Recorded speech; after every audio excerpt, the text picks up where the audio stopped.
누가복음 10장 25절에서 28절입니다. 어떤 율법 교사가 일어나서 예수를 시험하여 말하였다. 선생님, 내가 무엇을 해야 영생을 얻겠습니까?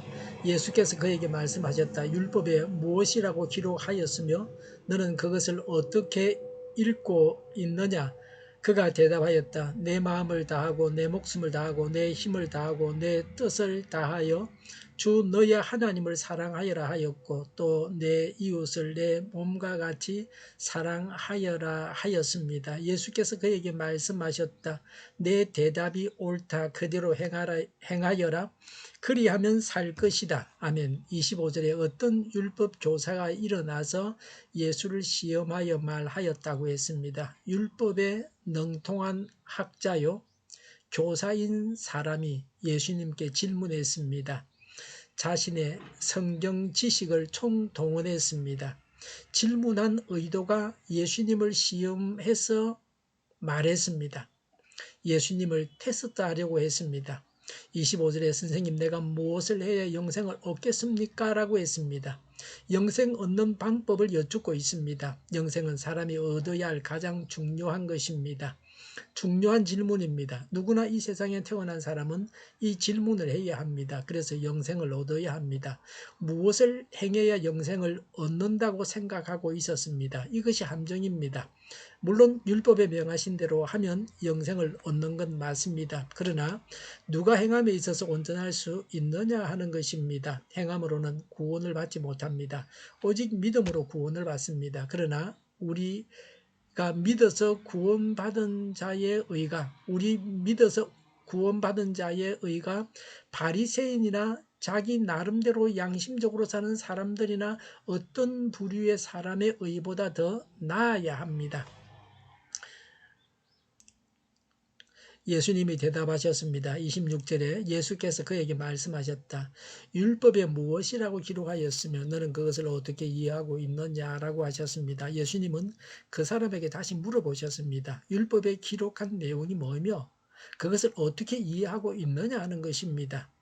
율법학자가 대답합니다. 내 마음을 다하고 내 목숨을 다하고 내 힘을 다하고 내 뜻을 다하여 주 너의 하나님을 사랑하여라 하였고 또 내 이웃을 내 몸같이 사랑하여라 하였습니다. 라고 27절에 기록하고 있습니다.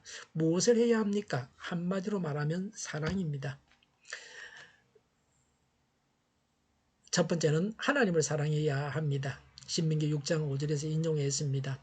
하나님과 바른 관계를 맺어야 합니다. 십계명 가운데 첫 번째 돌비에 기록된 내용을 요약한 것입니다. 하나님을 얼마나 사랑해야 합니까? 27절에 내 마음을 다하고 내 목숨을 다하고 내 힘을 다하고 내 뜻을 다하여 라고 했습니다. 마음은 인격입니다. 성품은 생명이고 힘은 활동력입니다. 전인격적으로 생명을 바치듯이 힘을 남김없이 바쳐서 하나님을 사랑하라는 것입니다. 우리의 사랑은 오직 하나님께만 집중적으로 쏟아져야 합니다. 신자들은 다른 데 눈을 돌릴 겨를이 없습니다. 세상을 사랑하는 사람은 하나님을 사랑하는 자가 아닙니다. 두 번째는 이웃을 사랑해야 합니다. 레위기 19장 18절을 인용했습니다. 인간 상호 간의 관계를 규정한 것입니다. 하나님을 사랑하는 사람으로서 남을 사랑해야 합니다. 눈에 보이는 사람을 사랑해야 합니다. 십계명 중에서 두 번째 돌비에 기록된 것입니다. 이웃을 얼마나 사랑해야 합니까? 내 몸같이라고 하셨습니다. 자기를 사랑하는 만큼 사랑해야 합니다. 자기를 사랑하지 않는 사람은 이웃을 사랑하지 않아도 된다는 불완전한 면이 있습니다. 하나님을 사랑하는 것과 사람을 사랑하는 것은 결국에 하나입니다. 28절에 예수께서 그에게 말씀하셨다고 했습니다. 예수님의 대답입니다. 내 대답이 옳다. 그대로 행하여라. 그러면 살 것이다 라고 하셨습니다. 예수님은 그 사람의 대답이 옳다고 말씀하셨습니다. 남을 칭찬해야 합니다. 남을 할 수 있는 대로 좋게 평가해야 합니다. 더더구나 많은 사람이 있는 앞에서 그렇게 해서 체면을 살려줘야 합니다. 이것이 인간의 도리입니다. 얄팍하게 아부하는 것이 아닙니다. 예수님을 시험하러 온 사람이지만 예수님은 그를 선하게 대해주셨습니다. 이런 것이 교양이라고 말할 수 있습니다. 우리가 성경 전체를 두고 볼 때에 율법학자의 대답은 손질할 것이 많습니다. 요한복음 13장 34절에 예수님은 세 계명을 주시면서 예수님께서 우리를 위해서 죽어주신 것과 같이 이웃을 사랑해야 한다고 하셨습니다. 그것도 서로 사랑해야 한다고 하셨습니다. 사랑을 행할 수 있는 실제적인 유일한 길로서 예수님을 믿어야 할 것은 언급도 하지 아니하셨습니다. 예수님께서 제자들을 가르칠 때처럼 하실 수는 없었습니다. 예수님의 의도는 그 율법학자가 스스로 깨닫고 저는 그렇게 해서 영생을 얻을 수 없습니다 하고 하나님의 은혜 앞에 나아오기를 기다리셨습니다.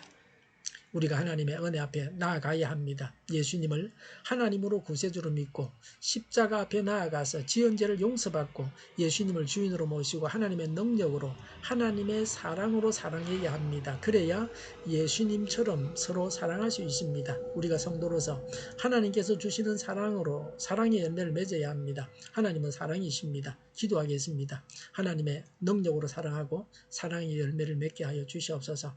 오늘보다는 내일이 더 낫게 하옵소서. 교회가 분열되지 않고 하나가 되게 하여 주시옵소서. 모든 언론이 죄가를 다하게 하여 주시옵소서. 정의가 강물처럼 흘러가게 하여 주시옵소서. 하나님을 대적하는 법을 만들지 않게 하여 주시옵소서.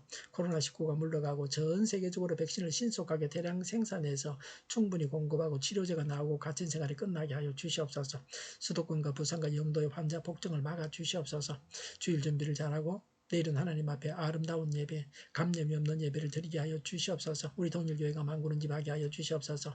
예수 이름으로 명하노니 모든 병만은 물러가고 몸의 모든 부분들은 온전하게 될지어다. 신유의 기적을 베푸셔서 지금도 저희의 질병을 고쳐 주시옵소서. 코로나로 고생하는 모든 자들을 고치시고 온전케 하여 주시옵소서. 교회와 나라를 고치시고 잘못된 것을 제거해서 성결하게 하여 주시옵소서.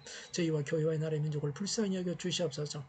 교회와 나라의 지도자복을 허락하여 주시옵소서. 하나님께서 기뻐하시는 교회와 나라가 되게 하여 주시옵소서. 늘 맑은 공기를 마실 수 있게 하여 주시옵소서. 공부한 학생들에게 지혜를 다하시고 합격의 영광을 누리게 하여 주시옵소서. 오늘도 하나님 안에서 차고 넘치는 삶, 복된 삶을 살게 하여 주시옵소서. 감사와 찬양을 주님께 돌려드리며 예수님의 이름으로 기도하옵나이다. 아멘.